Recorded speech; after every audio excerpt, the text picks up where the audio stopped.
Blatter to Ferdinand and Svengate. Unfortunately, no shortage of big news off the pitch in 2004. Yeah, at times it seemed that these stories would never go away, but now that the new year is underway, it's easy to forget just what went down. Michelle makes sure we don't in this look back at football scandals of 2004. Scandal. The word can be defined as anything that offends moral feelings and leads to disgrace. And surprisingly enough, the world of soccer has supplied us with one or two of them this past year. The first big one to hit in 2004 actually began in 2003 when Manchester United and England defender Rio Ferdinand missed a drugs test in September. An independent tribunal found him guilty of misconduct and the player was banned for 8 months, a sentence that began January the 12th.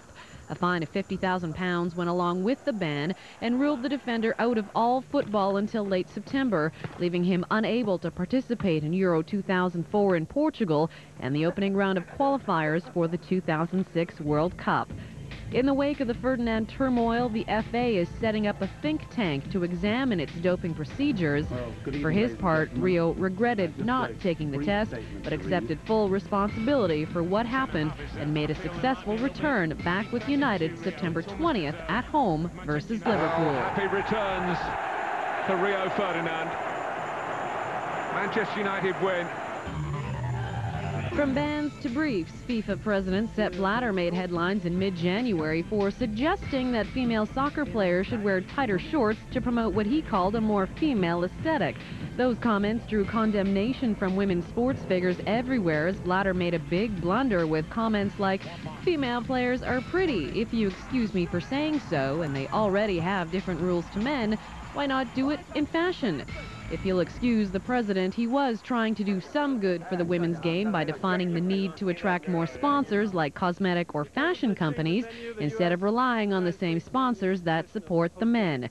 However, tighter shorts are not likely to help develop or promote a game that already has 30 million registered players worldwide. Nice try, Sepp.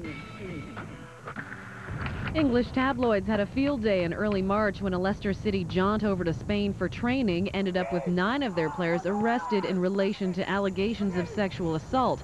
Paul Dickoff, Keith Gillespie, and Frank Sinclair were accused of serious sexual assault and stayed behind in prison while the rest of the squad flew home.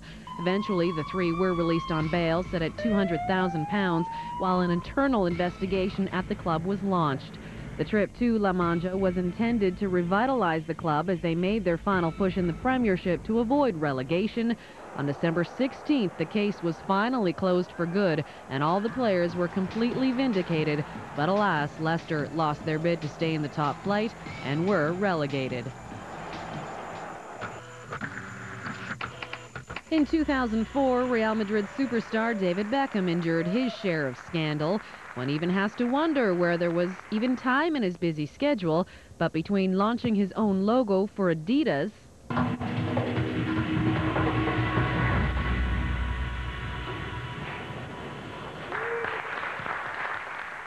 doing another commercial for Pepsi, or putting together some of his tricks of the trade in a new DVD. Bex became embroiled in some nasty claims that he had not one, but 2 affairs. Reports surfaced that the golden one had had flings with his former PR, Rebecca Luz, and a model by the name of Sarah Marbeck. All this was going on prior to preparations for the Euros, and the England captain went as far as to snub a number of the members of media over what he deemed to be unfair treatment. But just like most rumors, those ones ran out of steam as well, and eventually things quieted down. His wife Victoria and their children joined him full-time in Madrid. When the Euros wrapped up, Beckham admitted that the speculation on his private life had affected his performance in Portugal. But don't worry, David, there's still the World Cup in 2006. Later that summer, the Football Association was plunged into disarray, an event otherwise known as Svengate. Allegations of sexual harassment in the office at Soho Square led to the eventual resignation of FA Chief Executive Mark Palios and Director of Communications Colin Gibson. It all revolved around FA Secretary Faria Alam after an attempt to bury the story that Palios had conducted an affair with Alam by making public her affair with the England manager. Troubling times indeed. In fact, this case is still not closed. As late as December, Alum has sent a solicitor's letter to the FA alleging that a senior figure sexually harassed her during her period of employment. She's demanding £30,000 in lieu of notice after she quit the FA. She's already pocketed £300,000 for telling her story to ITV and tabloid newspapers.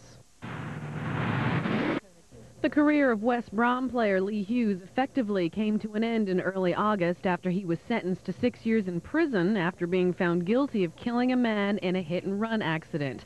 The 28-year-old Hughes was convicted of dangerous driving after plowing his Mercedes into another car, killing the 58-year-old father of 4 who was in the back seat.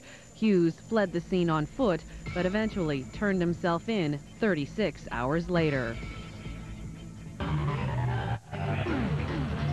Drugs and soccer reared its ugly head once again in October as Chelsea striker Adrian Mutu tested positive for cocaine following a targeted drug test. Adrian Mutu has been suspended for 7 months, subject to the player successfully completing a program of education and rehabilitation. He's also been fined £20,000 and will be subject to target testing throughout the period of the suspension. The 25-year-old Romanian, who was promptly sacked by Chelsea, admitted to using the drug on more than one occasion for recreational purposes.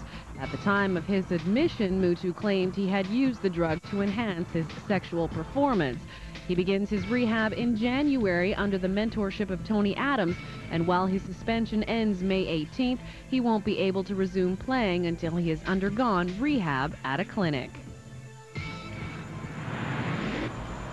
Still on the topic of drugs in the beautiful game, Juventus Dr. Riccardo Agricola was found guilty of sporting fraud and given a 22-month prison sentence in late November after a trial investigating doping at the club. He was accused, along with others, of administering banned drugs to players between 1994 and 98. It is unlikely, though, that he will spend any time in prison, as first offenses in Italy are often suspended. The trial, which actually began in September of 2002, saw many high-profile players testify, including Zinedine Zidane and Roberto Baggio. So another year of scandals, soccer is all but finished, but definitely not forgotten for 2004. However, one can rest assured that 2005 will see more indiscretion, more lies, and yes, more scandals to come. Thanks, Michelle. When we come back, they were the best of the best, and they're worth another look. It's the top 5 goals of 2004, and they're up next.